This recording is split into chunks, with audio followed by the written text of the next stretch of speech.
தமிழ் குரல் நேயர்களுக்கு வணக்கம். இன்று நம்மோடு இணைந்திருக்கும் சிறப்பு விருந்தினர் டிஎன் ட்ரோல் மீடியாவின் புகழ் ஷேக்வாரா அவர்கள். வணக்கம் தொடர். வணக்கம் தொடர். சர்வே எடுக்க போய் ஒரு பெரிய பிரச்சனையை பாரிஸ் கார்னரில் தாவேக்காவை சார்ந்த நிர்வாகிகள் மற்றும் அவரோட மனைவி இப்படி கும்பலாக ஒரு சம்பவத்தை பண்ணியிருக்காங்க.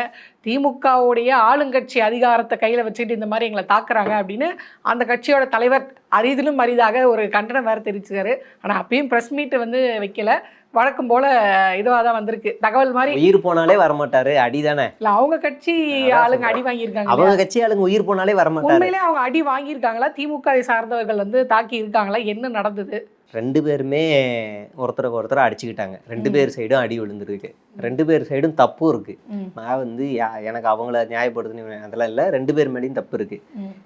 அதாவது ஒரு எல்லா சேனல்லையும் சொல்றதான், ஒரு சர்வே எப்படி எடுப்பாங்க அப்படின்னா தேர்ட் பார்ட்டியில கொடுத்து எடுப்பாங்க. கட்சிக்கு சம்மந்தம் இல்லாத ஒரு நபர்களை வச்சு எடுப்பாங்க. திமுகவுக்கும் அதிமுகவுக்கும் அந்த சர்வே சொந்த கட்சியில போய் எடுக்கணும் எந்த அவசியமும் இல்லை. ஏன்னா அங்க இருக்கிற ஆளுங்களுக்கு தெரியும் இந்த தெருவில் எந்த வீட்டுல நம்ம ஆளுங்க இருக்கா, எந்த வீட்டுல நம்ம ஆளுங்க இல்லை, எல்லாருமே தெரியும்.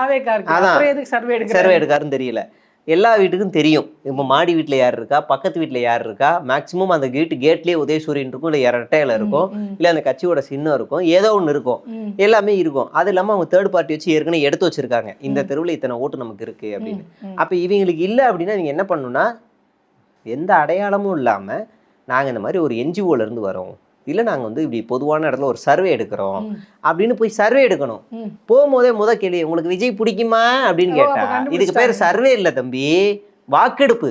இந்த மத மாற்ற தடை சட்டம் மாதிரி தாவேக்கா மாற்ற தடை சட்டம் இதுக்கு பேர் சர்வே இல்லை, வாக்கெடுப்பு. விஜய் பிடிக்குமா, விஜய் பிடிக்கும் என்றால் ஆம், இல்லை என்றால் இல்லை அப்படின்னா காரணம் சொல்லுங்கள், ஆம் என்றால் இல்லை என்றால் காரணம் சொல்லுங்கள், ஆம் என்றால் காரணம் வேண்டாம் அப்படின்னு போவாங்க. அப்புறம் விஜய் பிடி அப்போ அவங்க சொல்லுவாங்க, எப்பா எங்களுக்கு எங்கள் வீட்டிலேயே திமுக அதிமுக அப்படியே மாற்றி மாற்றி போடுறோம், இந்த வாட்டியே அதிமுகவுக்கு போடலான்னு இருக்கோம்ப்பா அப்படின்ட்டா, மா நீங்கள் இத்தனை ஆண்டு காலமாக மாறி மாறி போட்டீங்கம்மா, ஆனால் இந்த ஒரு தடவை எங்களுக்கு ஒரு வாய்ப்பு கொடுங்கம்மா, எங்கள் அண்ணன் வந்தால் ஊழலை ஒழிச்சிருவாருமா, பெண்களுக்கு அப்படிதான் இப்படி இவங்கெல்லாம் வாக்குவாதம் பண்ணியிருக்காங்க. அவங்க சொன்னாங்க இல்லைப்பா, அப்போ வாக்குவாதம் ஆகிட்டே இருக்கு. அப்போ இது ஒரு மாதிரி கிளாஷ் ஆகணுமோ. அப்போ திமுக காரங்க உள்ள வந்திருக்காங்க, ஏன் நீங்கள் என்ன ஓட்டு எடுப்பு நடத்துறீங்க அப்படின்னு இவங்க கேட்டிருக்காங்க. போலீஸ் பர்மிஷன் வாங்கலீங்களா அப்படின்னு. கொடி துண்டு இதெல்லாம் போட்டுட்டு வீடு வீடாக போனால் போலீஸ் பர்மிஷன் வாங்கணும். சரி, நிச்சயமாக வாங்கணும். நீங்கள் வீடு வீடாக போய் உண்டி வசூல் பண்ணுவாங்க, அது பிரச்சனை இல்லை. ஆனால் நீ வாக்கெடுப்பு போகிற அப்படின்னா கண்டிப்பாக பெர்மிஷன் வாங்கணும். நீ சர்வேன்ற பேரில் என்ன பண்ணுறீங்க, கட்சி அடையாளத்தோடு போகிறீங்க. அடையாளம் இல்லா போனால் கூட பிரச்சனை இல்லை, யாரும் எந்த உங்களுக்கு இல்லை. நீங்கள் போய் வீடு வீடாக போகிறீங்க அப்படின்னா எந்த வீட்டுக்குள்ளே இப்போ உங்களை பாஜகக்காரன் புழக்கிறான், அதிமுகக்காரன் புழக்கிறான், நாம் தமிழர்காரன் கவட்டைகள் வச்சு குத்துறான், அப்போ எல்லாமே உங்களை அடிக்கிறாங்க அப்படின்னா நீ என்ன பண்ணணும், அதுக்கேற்ற மாதிரி பாதுகாப்பு நடவடிக்கையோட போகணும். நான் போவேன், நான் அடிப்பேன், ஐயோ அடிக்கிறான்னா அப்போ என்ன இருக்கும், அதில் ஒரு டிஆர்பி. ஆமாம், உன் கட்சிக்காரன் ஆர்வ கோளாறுல இருக்கிறான், எவனா ஏதாவது பேசினா உடனே போய் அசிங்கமாக திட்டுறான், அடிக்கிறான். அதே ஆர்வ கோளாறு எல்லா கட்சியிலும் இருக்கும்ல. அப்போ இருக்கும். அதை விட்டு இவனுக்கு போய் பிரெயின் வாஷ் பண்ணுறது இதெல்லாம் பண்ணானுங்க. அவங்க என்ன பண்ணிட்டாங்கன்னா, இப்படி வராங்கன்னா அவங்க டைரெக்டாக போலீஸில் பெர்மிஷன் சொல்லியிருக்கணும், சார் இந்த மாதிரி கலவரம் பண்ணிருக்காங்க வாங்க சார்னு சொல்லியிருக்கணும். அவங்களும் பேசிட்டு இப்போ இவங்களும் சரி இது திமுக உள்ளே வந்துருச்சு நம்ம ஒதுங்கிடலாம், இல்லை நாம போலீஸ்ட்ட பெர்மிஷன் கொடுத்துடலாம், தகவல் கொடுத்துடலாம்னா அவங்களும் கொடுக்கல, ரெண்டு பேரும் அடிச்சுக்கிறாங்க. சரி, அதாவது ரெண்டு பேருமே அடிச்ச உடனே அதுல ஒரு அக்கா என்ன எழுதிருச்சுன்னா இப்படி நல்லா கட்டை சுத்திட்டு வரைஞ்சிட்டு பிளட் அப்படின்னு எழுதி அது மாதிரி போயிடும். அப்ப போய் ஹாஸ்பிட்டல் போய் படுத்துக்கிட்டாங்க. ஆதவர்ஷனா வரதுக்கு முன்னாடி நாங்க ஜூஸ் தான் குடிக்க போனோம் போட்டு ஆதவர்ஷனா சொன்ன இல்ல இப்படி பேசாதமா மாத்துமா அப்படின்னு நாங்க சர்வே தான் எடுக்க போனோம் அப்படின்னு மறுபடியும் மாத்திருச்சு. இந்த பக்கம் திமுக ஆளுங்களும் எங்களை அடிச்சுட்டாங்க, இது பண்ணிட்டாங்கன்னா அவங்களும் போக ஆரம்பிச்சிட்டாங்க. இவங்க இதையே இவ்வளவு வேகமா கரூர் கூட இவங்க வேகமா போல, செத்து போனவங்கள கூட வேகமா போல. அதுவும் ராஜ்மோகன் வந்த கோபம் இருக்கே, அம்மா ஆனா மிரண்டா, சார் உங்களுக்கு கோவம் வருமா, சார் உங்களுக்கு கோவம் வருமா சார் அப்படின்ற மாதிரி இருந்துச்சு. ஏன்னா போலீஸ்காரரை பார்த்துட்டு அவர் சொல்றாரு, சார் அடி வாங்கினது ஏன் கட்சிக்காரன் சார், சார் அடி வாங்கினது ஏன் கட்சிக்காரன் சார், சார் அண்ணா கை கொடுங்க. ஏன்னா இந்த கோவம் கரூர்ல வராது சார், அவங்க தப்பு இல்லையா, செத்து போனது ஏன் கட்சிக்காரன் சார், அவனை பார்க்க விடுங்க சார். ஆதவர்ஜனா சொல்லியிருக்காரு, செத்து போனது எங்க கொடுங்க, எங்க கட்சிக்காரன் பார்க்கல அப்படின்னு சொல்லி கேட்டிருக்காரு. ஏன் பார்க்கல? ஆனா ஆதவர்ஜனா ரொம்ப சோகமா இருந்தாரு. நானே சோகமா இருக்கேன், அதுக்கு தான் சாப்பாடு ஆர்டர் பண்ணியிருக்கேன். நான் ரொம்ப சோகமா தான் நான் கடையில சாப்பிடுவேன். எனக்கு எப்பெல்லாம் சோகமா இருக்கா அப்பெல்லாம் பீஸாவை முழுங்குவேன். 16 நாள் காரியம் முடிச்சுட்டு போய் பாக்குறேன் அப்படின்னு பேட்டி கொடுத்துட்டு இருந்தாரு. அப்படிலாம் பேசுவாரு. அவரோட சோகத்துல சிரிப்பார் அவரு. அப்ப அந்த மாதிரி ஆளு இவரு. சார் அடி போட்டு என் கட்சிக்காரன் சார், அப்போ நீ செத்தும் போது ஏன் சார் அந்த கோவம் வரல? உன்னை தேடவே இல்லை, நீ பாட்டு துண்டை மூக்கில் வச்சுக்கிட்டு ஒரு டீ கடையில் ஒளிஞ்சிருந்தேன். இல்ல அதுல ஒரு கேள்வி என்னன்னா, அடே இவங்கெல்லாம் தலைமறைவாயிட்டாங்க, புசி ஓகே, ஆதவன் ஓகே, நீ ஒன்று தேடவே இல்லை, நீ எதுக்கு தலைமறை விட்டு யாருமே தேடவே இல்லை. முதல் ஆளாக வந்து நிற்கிறார் சார் எங்க கட்சிக்காரர் சார், எம்மாடி. அப்போ இது நடக்குது. விருகம்பாக்கத்தில் இன்னொரு கலவரம், இதே நாள் இதே நேரம் இதே தேதியில். என்னன்னா அவன் தாவேகா காரணம் ஒருத்தன் போட்டு ஆட்டி அடின்னு அடிக்கிறான், ரத்தம் சிந்துதான், சேர் கீரி எல்லாம் உடையுது. தாவேகா கட்சி அலுவலகத்துக்குள்ளேயே அடிச்சாங்க. அடிச்சது தாவேகா தான். தாவேகா அடிச்சாங்க. சிறப்பான நியூஸா இருக்கு. தாவேகாவே அடிச்சு உட்கட்சி பூசல். ஓகே, எனக்கு எதிரா நீ எப்பரா என் புசி செருப்பை நான் தாண்டா எடுப்பேன், நான் இருக்கும் ஏன் செருப்பு, அந்த மாதிரி ஏதாவது கோஷ்டி பூசல் போல அடிச்சுக்கிட்டாங்க. அதை மறைக்கணும். அப்படியே ராமநாதபுரத்துல கணவன் மனைவி தாவேகா நிர்வாகிகள், அப்புறம் மாணவர் இதுல இருக்க தம்பின்னு ஒரு ஆள், 3 பேரும் சேர்ந்து கந்து வட்டி கொடுத்து ஒரு ஆளுக்கு 4 லட்ச ரூபாய்க்கு கடை வச்சிருக்காரு. அவர் ஜவுளி கடை. 4 லட்ச ரூபாய்க்கு இவனுங்கிட்ட கடனை வாங்கி ஜவுளி விற்று அதில் விற்று கடனை எல்லாத்தையும் அடைச்சிட்டாரு. திடீர்னு வந்து நீ இவ்வளோ நாள் வட்டியே கொடுக்கல, ஒன்று 40 லட்சம் கூட இல்லை, இந்த கடையை எனக்கு எழுதி வை, இல்லைனா கொலையே பண்ணுருவேன், கொலை பண்ணுவேன்னு ஓப்பனாக மிரட்டிட்டாரு. இப்போ இந்த பாதிக்கப்பட்ட நபர் என்ன செய்கிறாருன்னா, இந்த தாவேகா நிர்வாகிகளை எதிர்த்து மாவட்ட ஆட்சியர் குறைதீர்ப்பு கூட்டம்னு ஒன்று நடக்கும். அந்த கூட்டத்தில் போய் ஒரு ஓப்பனாக வந்து பேசிடுறாரு. பேசினதுக்கப்புறமா அவங்க மாவட்ட ஆட்சியர் என்ன பண்ணாங்கன்னா, இதுனா ரொம்ப சீரியஸான இஷ்யூவாக இருக்குது, உடனே எஸ்பி ஆஃபீஸ்க்கு மாற்றுங்க அப்படின்னு சொல்லி எஸ்பி ஆஃபீஸுக்கு மாற்றி இப்போ அந்த நபர்கள் மேலே இருக்குது. என்கிட்ட வந்து மாவட்ட ஆட்சியர் குறைதீர்ப்பு கூட்டத்தில் நடந்த அந்த காப்பியும் இருக்குது, அவங்க கம்ப்ளைண்ட்டாக எழுதி கொடுத்த காப்பியும் இருக்குது. தமிழக வெற்றி கழக ராமநாதபுரம் கிழக்கு மாவட்ட கழக செயலாளர் பி மலர்விழி ஜெயபாலா மற்றும் அவரது கணவர் பாலமுருகன், இந்த பாலமுருகன்றவர் தமிழ்நாடு அரசு வருவாய்த்துறை ஆய்வாளராக பணிபுரிகிறார், மற்றும் இளைஞர்களுடன் மாவட்ட மாணவர் அணி அமைப்பாளர் தமீம், இவர்கள் அனைவரும் இணைந்து பணம் வட்டிக்கு கொடுத்து வந்துள்ளனர். ஆனால் அந்த பாதிக்கப்பட்ட நபர் முழுமையாக பணத்தை கொடுத்தும் நீ இன்னும் கொடுக்கல, 40 லட்சம் அல்லது ஜவுளி கடையை எங்களுக்கு தர வேண்டும், இல்லையெனில் உன்னை கொலை செய்வோம் என மிரட்டியுள்ளனர். ஆகையால் அந்த பாதிக்கப்பட்ட நபர் பேர் நாகூர் அலி. நாகூர் அலி என்பவர் மக்கள் குறை தீர்க்கும் 9/2/2026 அன்று ஆட்சியரிடத்தில் மனு அளித்தார். உடனடியாக நடவடிக்கை எடுக்க காவல் கண்காணிப்பாளருக்கு உத்தரவிட்டுள்ளார். மனு எண் 406. நீங்க எல்லாரும் நம்பணும், தாவேகா தான் சிறுபான்மையரை காப்பாத்துறதுக்காக வந்திருக்க கட்சி அப்படின்னு நம்பணும். இந்த மாதிரியான நியூஸ் எல்லாம் பார்த்து நீங்க நம்புங்க கட்சி. அதான் அப்ப நீங்க பாருங்க, இதுல வீடியோவோட நான் காட்டுறேன், மிரட்டின வீடியோ இருக்கு, கம்ப்ளைண்ட் லெட்டர் இருக்கு, கலெக்டர் வந்து பச்சை சைன்ல பண்ணி எஸ்பி ஆபீஸுக்கு மாத்தினதும் இருக்கும். கந்து வெட்டி விடுறீங்களாடா திருட்டு பசங்களா நம்ம கேட்கணும். ஊழலை ஒழிக்க போறத அயோக்கிய பயில கந்து வெட்டி ஆட்சி அதிகாரத்திலேயே வரல, ஒரு தேர்தலே சந்திக்கிறது 40 லட்சம் ஒரு சாதாரண ஜவுளி கடை வச்சிருக்கவர்கிட்ட 40 லட்சம் இல்ல கடையை பணப்புழக்கம் உங்களுக்கு வந்துச்சு. அவன் அவ்வளோ உழைப்பை போட்டு ஒரு கடையை வச்சிருக்கான், கடை எழுதி கொடு இல்லை 40 லட்சம் கொடு, உன் உடம்புல ஒட்டுமா இன்னொருத்தனோட உழைப்பு தின்றியே, வெக்கமா இல்லை? அது இந்த கட்சி போர்வையில் வச்சுக்கிட்டு இதெல்லாம் கிவனிலும் தெரியாதா? கேட்டால் சொல்லுவான் புசி கமிஷன் போகுதுன்னு வைங்க, சொல்லுவாங்க மாட்டினா. அப்போ இப்படி எல்லாம் மறைக்கணும்ல, அதெல்லாம் மறைக்கிறதுக்கு இங்கே வந்துட்டாங்க சர்வேக்கு. அதை வந்து ஒண்ணுமே இல்லாம ஆக்குறதுக்காக அங்க விருகம்பாக்கத்துல கலவரம், இந்த பக்கம் கந்து வெட்டி, இதையெல்லாம் மறைக்கிறதுக்கு டக்குன்னு இங்க வந்து அதில் ஆதவர்ஜுனா திமுக வந்து வட சென்னையில் கஞ்சாவையும் என்னது இதையும் ரவுடி சித்தி கொடுத்து அந்த ஓட்டு வாங்குதுன்னா, உனக்கு எவ்வளவு திமிருன்னா நீ வட சென்னை திரும்ப திரும்ப அதே மாதிரி கஞ்சாவும் ரவுடிசமும் அப்ப வட சென்னை மட்டும் தான் இருக்கா, வேற சென்னையில வேற எங்கேயுமே இல்லை. நீ தைரியம் இருந்தா வட சென்னையில் நில்லு பேசுவா, நில்லு பார்க்கலாம். அதானே நீ வந்து சட்டையை தைரியம் தான் என் சட்டையில கை வைக்கிறீங்க, ஓட்டுக்கு மட்டும் வட சென்னை வேணும், மற்றவருக்குலாம் வந்து வேணாமா? இல்ல காலங்காலமா எதுக்கு வட சென்னை மீது இப்படியான ஒரு இது முத்திரையை நீங்க குத்துறீங்க?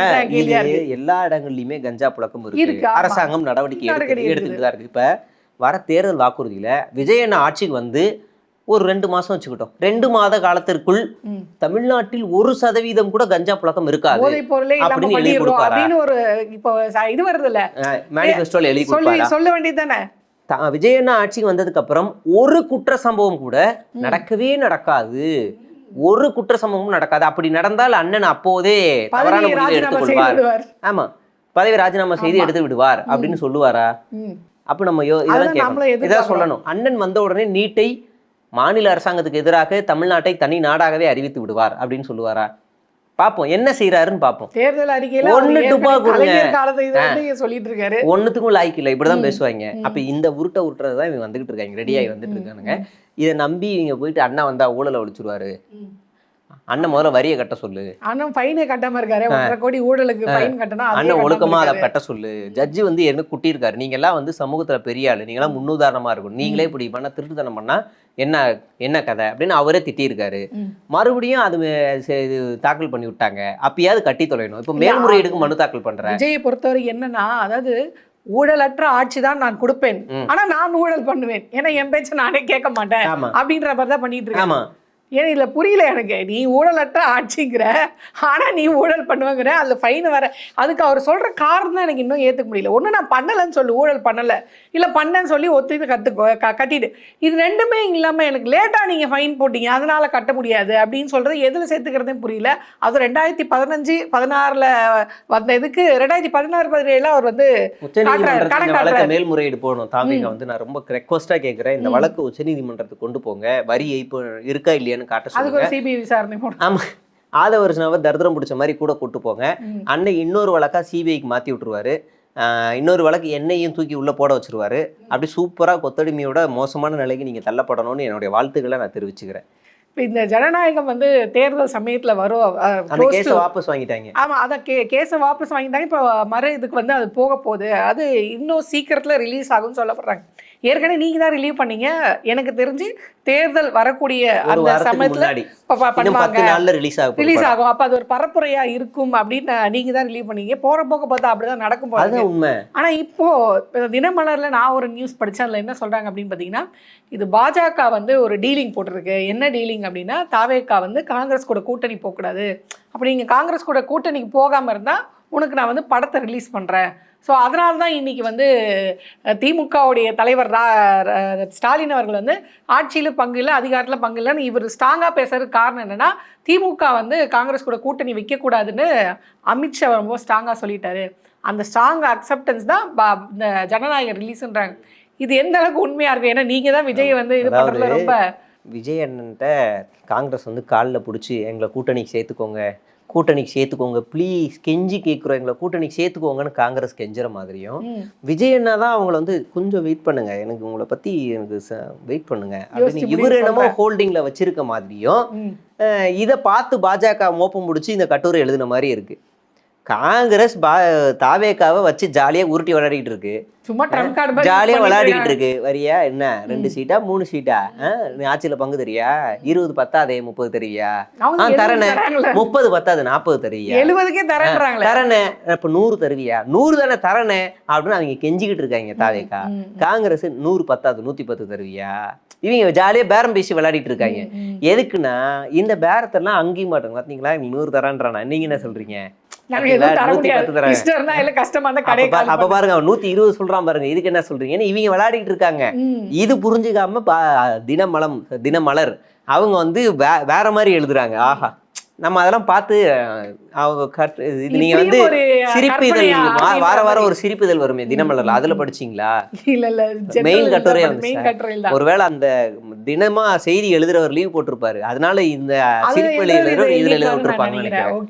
அப்படி வேணா இருந்திருக்கும். ஏன்னா வந்து அது அப்படிதான் இருக்கு. என்னமோ மாணிக் தாக்கூர் தான் ஒட்டுமொத்த காங்கிரஸ் மாதிரியும், அடுத்த காங்கிரஸோடைய மூத்த தலைவரா பிரவீன் சக்கரவர்த்தி இருக்கிற மாதிரியும், இவங்க 2 பேரையும் வழி நடத்துற இடத்துல கேசவ விநாயகம் மாதிரியே இருக்கிற ஒரு கேரக்டரா நம்ம வேலுச்சாமி இருக்க மாதிரியும் இவங்க வந்து சித்தரிச்சுக்கிட்டு இருக்காங்க.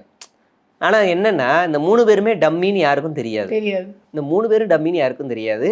மாணிக் தாக்கூர் எவ்வளவு ஓட்டுல ஜெயிச்சாரு அப்படின்னு கேட்டா, விஜயகாந்த் பையனோட 5000. விஜயகாந்த் பையன் யாருன்னா அப்பதான் முத ஒரு குட்டி பையன், அவரு அவ்வளவு வாங்கியிருக்காருன்னா, உங்களுக்கு திமுக கூட கூட்டணி, அவங்களுக்கு திமுக அவங்க பெரிய கட்சியோட கூட்டணி இல்ல அந்த டைம். அவங்க டிடிவி தினகரனோட தனி அணியா நின்னாங்க. அப்படி அவங்க அதிமுக பாஜக கூட நின்று அவ்வளவு ஓட்டு வாங்கியிருந்தாங்க. என்ன பண்ணீங்கன்றது எங்களுக்கு தெரியாதா? அந்த பையன் பரோட்டா சுட்டே வந்து அவ்வளவு ஓட்ட வாங்கிட்டான். வெக்கமா இல்லையான்னு விஜயகாந்த் பையன் அவர் யோசிச்சிருப்பார், பிரபாகரன் நல்ல வேளை நீங்க காங்கிரஸ் கூட போய் நில்லுங்க, இந்த வாட்டி நானா ஜெயிச்சிருவேன். அதாவது காங்கிரஸ் போய் தாவேக்க கூட சேர்ந்தா விஜய் பிரபாகரன் நினைச்சுப்பார், இந்த வாட்டி நம்ம ஜெயிக்கிறது ஒரு 5000 நம்மளுக்கு அவ்வளவுதான். இந்த அளவு லட்சணத்துல இவங்க வச்சுக்கிட்டு இருக்காங்க. வந்து இப்ப ஒண்ணும் இல்லை, இப்ப தேமுதிக மறுபடியும் பாஜக போயிருச்சுன்னா இந்த விருதுநகர் என்ன ஆகும்? அடுத்த தேர்தலில் அவர் கைக்கு போக போகுது, தேமுதிக டெபாசிட் காலி ஆயிரும் அவருக்கு. போயிருக்கு. ஆமா, அப்ப அதனால வந்து நீங்க இருக்கிற நிலை என்னன்னு தெரிஞ்சுக்கிட்டு பேசணும். அதனால இருக்கிற நிலை தெரிஞ்சுட்டு பேசணும். பிரவீன் சக்கரவர்த்தி யாரு தெரியல. இந்த பிரச்சனைக்கு அப்புறம் தான் பிரவீன் சக்கரவர்த்தின்னு ஒரு பேரே வருது. வேற யாருன்னு, ஏன்னா அவரு டெல்லியில வந்து ஒரு எடுபடி வேலை செய்யற மாதிரி ஒரு ஆள், அப்படி ஒரு ஆள்னு வச்சுக்கோங்களேன். சரி, நம்மளும் அரசியலுக்குள்ள என்ட்ரி ஆகும், எவ்வளவு நாள் தான் ஆலோசகராக இருக்கிறது. ஆமா, மயிலாடுதுறை கேட்டாங்க, மயிலாடுதுறை அவனுக்கு கொடுக்க முடியாது, ஓடுன்னு அமுச்சு விட்டாங்க. அந்த கோவத்துல இவர் இங்க வந்து லாபி பண்றாரு. அவ்வளவுதான், ஒண்ணுமே இல்லை இதுல. நீங்க வந்து தினமலர் வந்து இப்படிலாம் பார்த்துட்டு இதை வச்சு ஜாலியா அது ஒரு ஏதாவது எழுதணும்ல, ஃபில்லப்புக்கு ஏதாவது எழுதி கொடுப்பான்னு இருப்பாங்க. அவங்களும் இந்த பிளாங்க்கு ஒரு கட்டுரை எழுதி விடுவோம் அப்படின்னு எழுதி இருக்காங்க. அதுல ஒண்ணுமே இல்லை. அதுல கடைசி நேரத்துல பாருங்க, இன்னும் ஒரு 10 நாள்ல கூட்டணி உறுதி அப்படின்னு எல்லாரும் மொத்தமா வேலை தூக்கிட்டு கையில சூளமா அந்த என்னது கத்தியை தூக்கிட்டு ராகுல் காந்தியும் ஸ்டாலின் அவர்களும் சேர்ந்து நின்றுவாங்க. அந்த வாளை சொல்றீங்க? ஆமா, வாளு பாருங்க, கூட்டணி உறுதின்னுவாங்க. அப்ப அவங்க பாத்துக்கிட்டு வாளை எடுத்துட்டு காத்திரு அவ்வளவுதான். அந்த மாதிரி விஜய் உட்காந்துக்கிட்டு இருப்பாரு. கடைசி வரைக்கும் யாரும் வரமாட்டாங்க. கடையை திறந்து வச்சு கல்லா கட்டலையே என்ன பண்ண. ஆமா, ஆனா கல்லா என்னமோ அவங்க கட்டுறாங்கங்க, கல்லா கட்டுறாங்க. இந்த ஃபார்மை கொடுத்தே கல்லா கட்டியிருக்காங்க. இந்த அளவுக்கு ஒரு ஃபார்மில் பிஸ்னஸ் பண்ண முடியும் அப்படின்னு தாவேக்கா வந்து நிரூபிச்சிருக்கு. ஸோ நம்ம வெயிட் பண்ணி பார்ப்போம், இன்னும் இவங்க என்னென்ன அலப்பறை பண்ணுவாங்க, எங்கெங்கே என்னென்ன பிரச்சனை வெடிக்க போடுது. நீங்கள் வந்து பேரளவில் மட்டும்தான் ஊழலற்ற ஆட்சி, பேரளவில் மட்டும்தான் ஏதோ பெருசாக பண்ண போகிறேன்றீங்க. ஆனால் இங்கே அடிமட்டத்திலே இங்கே வந்து எதுவுமே இல்லை. ஆல்ரெடி நீங்கள் சொல்லிட்டானுங்க, இந்த மாதிரி சீட்டு வந்து நாங்கள் ஏற்கனவே நாங்கள் யார் கொடுக்குறோன்னு நீங்கள் வருத்தப்படக்கூடாது, உங்கள் பேர்லாம் இல்லைன்னு. நீங்க வந்து உற்சாகமா வேலை செய்யணும்னு விஜய்ல இருந்து எல்லாரும் அறிக்கை வெளியிட்டாங்க. அப்புறம் எதுக்கு நீங்க விருப்பம் வாங்கினேன்? ஏன்னா ஆல்ரெடி பட்டியல் ரெடி, 50 பேர் கொண்ட பட்டியல் ஆல்ரெடி, ஃபேஸ் இருக்க வேல்யூ எல்லாம் ரெடி, மீதி 100 பட்டியலும் ரெடி. இப்போ அவங்ககிட்ட பேச்சுவார்த்தை நடத்துறாங்க. அதெல்லாம் யாருன்னா டாக்டரு, சொந்தமா ஹாஸ்பிட்டல் வச்சிருக்கோங்க, சொந்தமா நகைக்கடை வச்சிருக்கோங்க. இந்த ரசிகர் மன்றத்துல கட் அவுட் வச்சு பாலாபிஷேகம் பண்ணி டிக்கெட் பிளாக்ல வாங்கி போனா அதெல்லாம் அவங்கள அதே வேலையை மறுபடியும் போய் செய்யுங்க. ஜனநாயகன் படம் ரிலீஸ் ஆகுது, அதெல்லாம் போய் செய்யுங்க. அதுக்கப்புறம் சஞ்சய் படம் நடிக்கிறாரு, அவரு பண்ணுங்க. சஞ்சய் டைரக்டர், அதனால அவருக்கு போய் பண்ணுங்க. கடைசி வரைக்கும் நீங்களா அங்கேயே இருங்கடா, நாங்க ஆல்ரெடி செலக்ட் பண்ணிட்டோம் லூசு பசங்களா, நாங்க வரமோ நீங்க கூட வந்து நில்லுங்கடான்னு அடிச்சு விட்டாங்க. பாவம், அவங்க தான் யோசிக்கணும். 50 சீட் ரெடி, மீதி 100 சீட்டாவது இந்த அப்பாவியான தொண்டர்கள் கொடுப்பாங்கன்னா இல்ல. காலேஜ் நடத்துறவங்க, பெரிய ப்ரொஃபஸர், டாக்டர், நகைக்கடை வச்சிருக்கவங்க, அவங்கள சீட்டு, இந்த சாதாரண வேற காலேஜ்ல வச்சிருக்கவங்க, ரியல் எஸ்டேட் பிசினஸ் பண்றவங்க, கட்ட பஞ்சாயத்து பண்றவங்க, இவங்க எல்லார்ட்டையும் பேச்சுவார்த்தை நடத்துறாங்க. நீங்க வாங்க, நீங்க ஒரு மாற்றத்துக்காக நம்ம தவேகாவில் போட்டி வேட்பாளராக நிக்க கூடாது அப்படின்னு எல்லார்ட்டையும் நாத்தாக்கா மாதிரி டாக்டர் நிப்பாட்டின மாதிரி எல்லார்ட்டையும் பேச்சை போட்டுக்கிட்டு இருக்காங்க. இதில் திருநங்கைகள்ட்டையும் பேச்சுவார்த்தை நடந்துகிட்டு இருக்கு. நீங்க நிற்கக்கூடாது, நீங்க நிற்கக்கூடாதுன்னு அதாவது ஒரு அழுதா அவங்க நாங்கள் திருநங்கைகளுக்கு சீட்டு கொடுத்துருக்கோம். ஆனால் அவன் கீழே இருக்க கட்சிக்காரனுக்கு விர்ச்சுவல் வாரியர்ஸுக்கு திருநங்கைகள் மேலே இருக்கும் ஒப்பீனியன் இருக்கே, ஆஹா பிரமாதம். தலைமைக்கே வேற இல்லை, அதை கரெக்டாக 9ஆம் நம்பர் இடத்துல தான் போட்டானுங்க. அந்த அளவுக்கு தற்குறியான கூட்டமாக இருக்கு. அதை முதல் இடத்துல போட்டிருக்கணும். இல்லை, அவங்க நம்மள, அதாவது அவங்க பொதுவாகவே யாரையும் மதிக்க மாட்டாங்க. அவங்க மனுஷ பிறவிகள் கூட பேச்சுவார்த்தை கிடையாது. அவங்க பழக்க வழக்கத்தை பார்க்கும்போது யார் கூட அவங்க பேச்சுவார்த்தை அப்படின்றது. அப்படிப்பட்டவங்க கிட்ட இந்த மாதிரியான மாண்பை நம்ம எதிர்பார்க்கறது நம்மளோட தப்பு. அப்ப இப்பெல்லாம் ஆல்ரெடி ரெடி பண்ணிட்டாங்க. பாவம், அவனுங்க 100 ரூபா கொடுத்து கிட்டத்தட்ட 1 கோடி 2 கோடி 3 கோடி அடிச்சிட்டானுங்க. அதுலயே அப்படியே வச்சிருக்காங்க, ஜாலியா வச்சுக்கிட்டானுங்க. இப்போ இதுல விருப்ப மனு தனியா 10,000 5,000 வேற கொடுத்துருக்காங்க, அதையும் தூக்கி வச்சுக்கிட்டாங்க. பாவம், அவனுக்கு தான் பாவம். வந்து மறுபடியும் தேர்தல் வேலை செய்ய போகிறோம். இப்போ ஜேசிடி பிரபாகருக்கு சீட்டு கொடுக்குறாங்க. அதே தொகுதியில் ஒருத்தன் ரஸ்னா, மோர், தண்ணி அது இதுன்னு செஞ்சு வேலை பார்த்தவன், பேனர் வச்சவன், கொடி கட்டினவன்ட்ட போயிட்டு சொல்லிட்டாங்க, தம்பி ஜேசிடி பிரபாகர் எவ்வளோ பெரிய ஆள் தெரியுமா, அவரு கொடுத்தது நீ நம்ம அப்புறம் கூட நின்றுக்கலாம். பல் டாக்டர், பல் டாக்டருக்கு சீட்டு. பல் டாக்டர் வந்து உங்களுக்கு வந்து கோடி கணக்கில் இறக்கக்கூடிய ஆள், அதனால அந்த டென்டல் டாக்டருக்கு கொடுத்துருவாங்க. இந்த மாதிரி சின்ன சின்ன ஆளுங்க இருக்காங்கல்ல, கீழே இருக்க ஆளுங்களுக்குலாம், மாட்டு கட்சியிலேருந்து வந்தவங்களுக்குலாம் அதே தொகுதி. இப்போ கோபிச்செட்டிப்பாளையத்தில் ஒருத்தன் மாடு மாதிரி வேலை செஞ்சுருக்கான். அவனை நினச்சி பார்த்துருப்பானா செங்கோட்டையன் வருவாருன்னு? கனவுல மண்ணள்ளி போட்டாங்களா? கடைசி 3-4 மாசமா கனவுல மண்ணள்ளி போட்டாங்களா? எப்போ செங்கோட்டையன் சீட்டு கொடுப்போம்ப்பா, நீ என்னப்பா அடுத்து பார்த்துக்கலாம்ப்பா, அடுத்து பார்த்துக்கலாம்ப்பா என்ன கேட்டாக்கா அவன் தப்பிச்சிட்டான்னு நினைக்கணும். இல்ல கடங்காரனா இருப்பான், உள்ள காசி இழந்துட்டு. ஆமா, கடங்காரனா இருப்பான். அதனால நீ தப்பிச்சிட்ட தம்பி, தயவு செய்து ஓடி போயிரு அப்படின்னு நம்ம சொல்லணும். செங்கோட்டையன் பிரச்சனையே இல்லை, அது ஈஸியா செலவு இறக்கிட்டு போயிட்டே இருப்பாரு. ஆனா இவங்கள மாதிரி ஆளுங்களுக்கு தான் பிரச்சனை. பாவம் இது இந்த கட்சி என்னைக்கு விடிய போகுதுன்னு நீங்க தெரியல. சொல்றதெல்லாம் பார்க்கும்போது இந்த வடிவேல் ஒரு காமெடியில் இன்னுமாடா இந்த ஊர் நம்மள நம்பிட்டு நம்புது. இருக்கு அப்படிதான் அப்படின்ற மாதிரி இன்னுமா இந்த தொண்டர்கள்லாம் உங்களை நம்பிட்டு இருக்காங்க. இவ்வளவு அட்டுழியோ, பாவம். இவ்வளவு அநியாயம், இத்தனை மாற்றம், ஊழல் மாற்றம். கேஸ் எல்லாமே வந்து இங்க இருந்து ஏற்கனவே ஒருத்தர் வந்தாரு, மேங்கோ மணின்னு ஒருத்தர், மாற்றம் முன்னேற்றம் அன்பு மணின்னு, அவரே ஒண்ணு கழட்ட காணோம். ஆமா. இப்ப இவர் வந்திருக்காரு, நான் மாற்றத்தை கொண்டு வரேன்னு. பாப்பா அவர் என்ன மாற்றம் கொண்டு வராரு. அதுக்குள்ள எனக்கு தெரிஞ்ச தேர்தல் வர்றதுக்குள்ளேயே மொத்தத்தையும் வெளியே வந்துடும் போல இருக்கு. இவங்களோட அசல் 5 இடத்துல தான் விஜய் பிரச்சாரமே பண்ண போறாரு இந்த தேர்தல் முழுக்க. பனையூரை சுத்தி இருக்கக்கூடிய இடங்களா தமிழ்நாடு முழுவதுமே 5 இடத்துல தான் பிரச்சாரமே பண்ண போறாரு. அதுக்கு நீங்க மேல அனுமதி பிரச்சாரம் கொடுக்க மாட்டீங்க. திமுக அனுமதி விழிச்சிருவாரு. அப்படியே வீடியோவாவது வீட்டுல இருந்து போய் பேசி தரணும்ல. ஒரு தொகுதிக்கு வீடியோ இல்ல, அதை கூட பண்ண வீடியோ மாட்டாரு. போடுறதுக்கு எந்த அரசும் அனுமதி வாங்க வேண்டியது இல்லையா? வீட்ல இருந்து அதெல்லாம் போடுறதுக்கோ அதை கூட போட மாட்டாரு. முதல்வரே என்ன பண்ணிட்டு இருக்காரு, அப்பப்போ ஒரு வீடியோ பேசி பேசி இது பண்ணிட்டே இருக்காரு. அப்போ பட்ஜெட் கூட அவர் போட்டாரு. இவரையும் அந்த மாதிரி கூட போடல அப்படின்ற கேள்வி நம்மளுக்கு வருது இல்லையா? பாப்பா நம்ம என்ன நம்மளுக்கு வாய்த்தது அவ்வளவுதான். இதை நம்பினாதான் சோறு போடுவேன்னு சொன்னாங்க, நான் நம்பிட்டேன். அப்படிதான் இருக்கு தாவேக்காவோட நிலைமை. ஸோ பாப்பா பொறுத்தது பார்ப்போம், அடுத்தது என்னென்ன அப்டேட் வருது அப்படின்னு பொறுத்தது பார்ப்போம். உங்களுடைய நேரத்துக்கும் கருத்துக்கும் நன்றி. நன்றி தோழர், நன்றி.